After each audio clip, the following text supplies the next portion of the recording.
اسلامی کو جہاں جہاں اللہ کی وحدانیت ہے وہاں وہاں رسول کی رسالت ہے، اور جہاں جہاں پیغمبر کی رسالت ہے وہاں ذات سیدہ کا احترام لازم ہے۔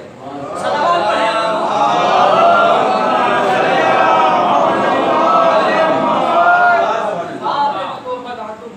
فاطمہ وہ جز ہیں جو مجھ سے ہیں۔ اور عزیزان گرامی اختصار خلاصتاً صرف ایک بات کہوں گا آپ کے سامنے کہ آپ بی بی کی عظمت کا اندازہ اس بات سے لگائیں کہ اللہ نے لوگوں کی ہدایت کے لیے اولاً 1,24,000 نبی بھیجے، پھر اس کے بعد 12 اماموں کا سلسلہ رکھا۔ اتنی کثیر تعداد میں اللہ نے ہادی بھیجے انسانوں کی ہدایت کے لیے۔ توجہ رکھیے گا نظام گرامی، بڑی نازک سے بڑی حسین سی بات ہے۔ اتنی کثیر تعداد ہے ہادیوں کی، 1,24,000 نبی، اور پھر اس کے بعد 12 ائمہ، سب آئے کس لیے کہ اپنے عمل سے، اپنے طریقے سے، اپنے رفتار و گفتار سے لوگوں کی ہدایت کریں، لوگوں کے درمیان حکم پروردگار پہنچائیں۔ لیکن خواتین کی ہدایت کے لیے چونکہ بعض عملی مسائل وہ ہیں کہ جو صرف سے مخصوص ہوتے ہیں، عملی ہدایت کے لیے کس کو بھیجا؟ کہا 12 اماموں کے مقابلے میں ایک اکیلی فاطمہ۔ 12 ائمہ اور ان کے مقابل ایک اکیلی فاطمہ۔ اندازہ لگائیں عزیزان گرامی، مولوی صاحب کہا سن صرف و صرف 18 برس، مولا کائنات کی عمر 63 سال، امام حسن کی عمر 47 سال، امام حسین علیہ السلام کی عمر 57 سال، امام زین العابدین علیہ السلام کی عمر 57 سال۔ اسی طریقے سے اندازہ لگاتے چلے جائیں 40 سال 50 سال ائمہ کی عمریں ہیں۔ سب سے کم عمر جو ہے وہ ہمارے 9ویں امام کی ہے 25 برس، پھر 11ویں امام کی ہے 28 برس۔ لیکن ان سب کے مقابلے میں اگر شہزادی کی ذات کو دیکھیں 18 برس کا سن ہے عزیزان گرامی، لیکن اس 18 برس کے سن میں بھی اتنی عالمگیر شخصیت کی مالک ہے فاطمہ کہ وہ جو 12 امام اپنی زندگی میں لوگوں کی ہدایت کے لیے انجام دیتے رہے، فاطمہ نے 18 برس میں اتنی دھماگیر شخصیت اپنی پیش کی کہ رسول کو کہنا پڑا کہ سیدہ قیامت تک کے آنے والی عورتوں کی سردار ہے۔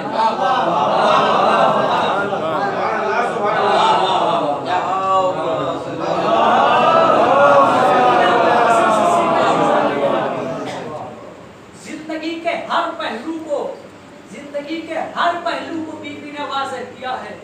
اب اندازہ لگائیں کہ پیغمبر کیوں سیدہ کے احترام میں کھڑے ہو رہے ہیں، اب اندازہ لگائیں کہ رسول بی بی کے احترام میں کیوں کھڑے ہو رہے ہیں۔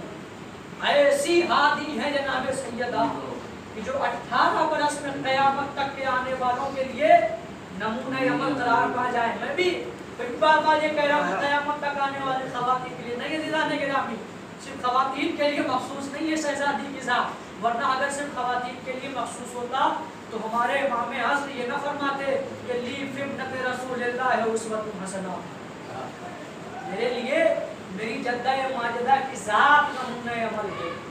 وقت کا امام کہہ رہا ہے،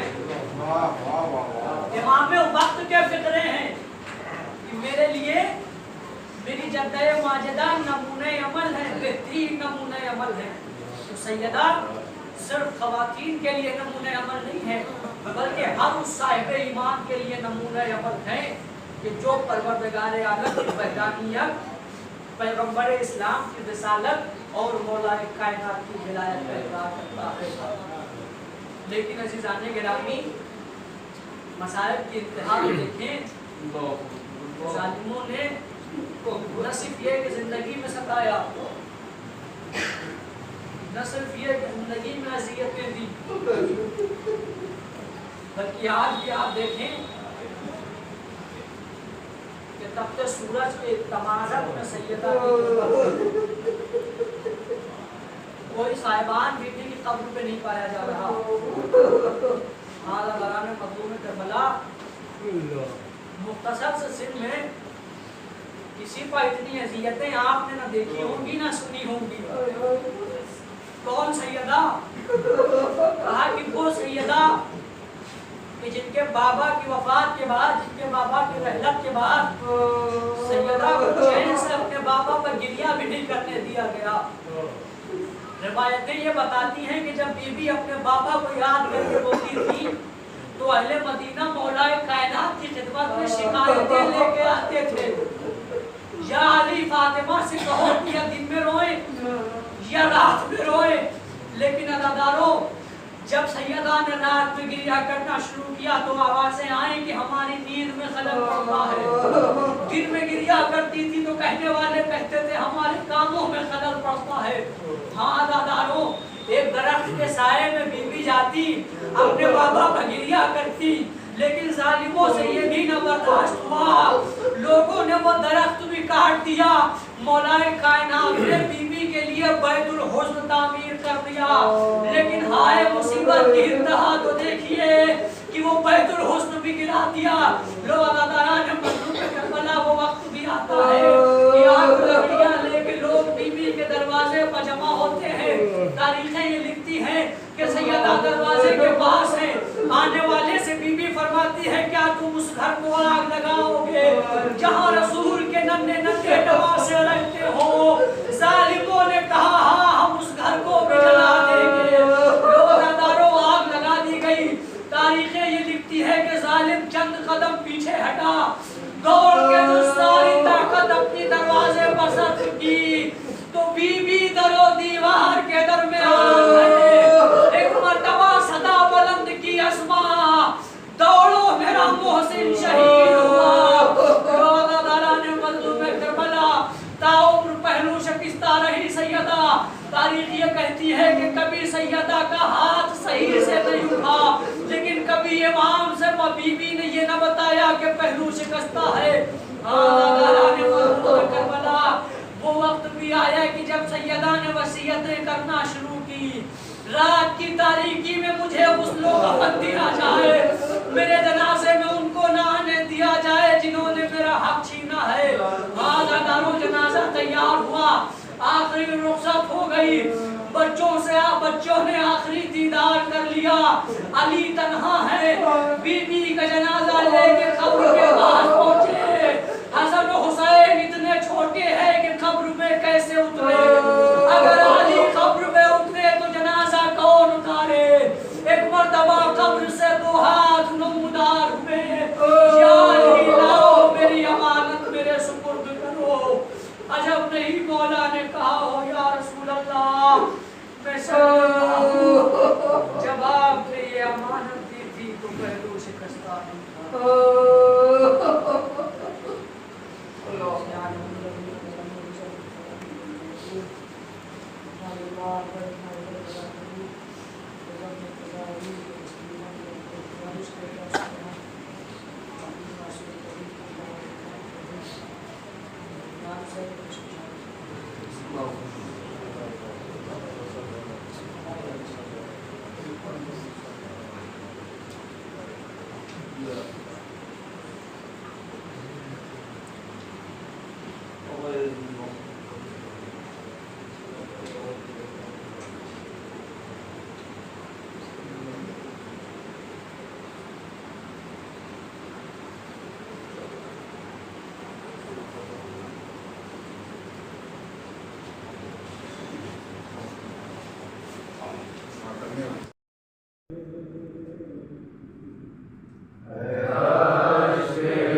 السلام عليك وعلى جدك وأبيك السلام عليك وعلى أمك وأخيك السلام عليك جميع أولئك الملاوكين عليك الولاء السلام عليك يا فتوى الجبار يا أمير المؤمنين السلام عليكم ورحمة الله وبركاته.